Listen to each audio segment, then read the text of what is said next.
Okay, but Sten, as an investor, working with your portfolio and scale is super important from a talent perspective. Yeah, I'm extremely bullish on Europe on talent. Actually, if you look at the development of startup ecosystems overall, they always start from the bottom up. And Europe doesn't have a talent problem. We have like, I don't know, usually people look at US in awe and kind of feel bad about Europe. There is more top 200 universities in the world in Europe than US. There is about 100,000 advanced degree AI researchers in Europe. There is about 80,000 in US. Like, repeat founders create about 5,000 new companies a year in Europe, 4,000 in US. And part of it is just because Europe is 500 million, US is 350. Part of it is sort of our kind of self-deprecation that we have, that we kind of forget that. Mm-hmm. Now, Europe's challenge is how to grow these things to be very, very large. And so there's this bustling startup scenes in dozens of cities around Europe. But if you look at, okay, which companies have made it to 10 billion valuation, which companies have made it to 100 billion valuation, in the last few years, only Spotify has crossed the 150 billion mark now.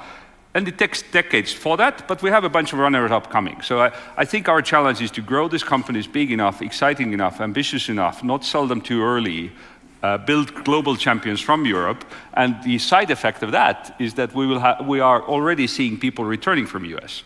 Because people who went to work for SpaceX or Tesla or these companies like 10 years ago, they didn't have places with equally exciting opportunities in Europe, basically.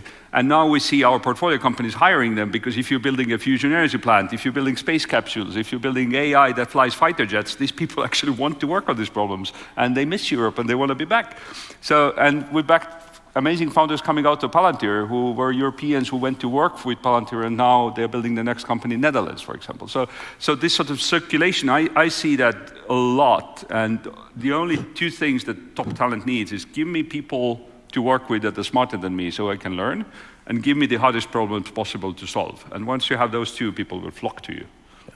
I think it's a really important point, and we have so many, like a third of our company is European or calls Europe home.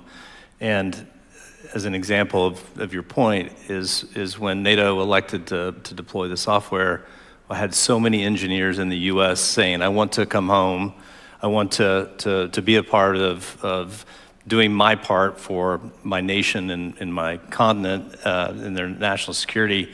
And so it was a really interesting dynamic, and so we see this internally quite a lot. We'll hope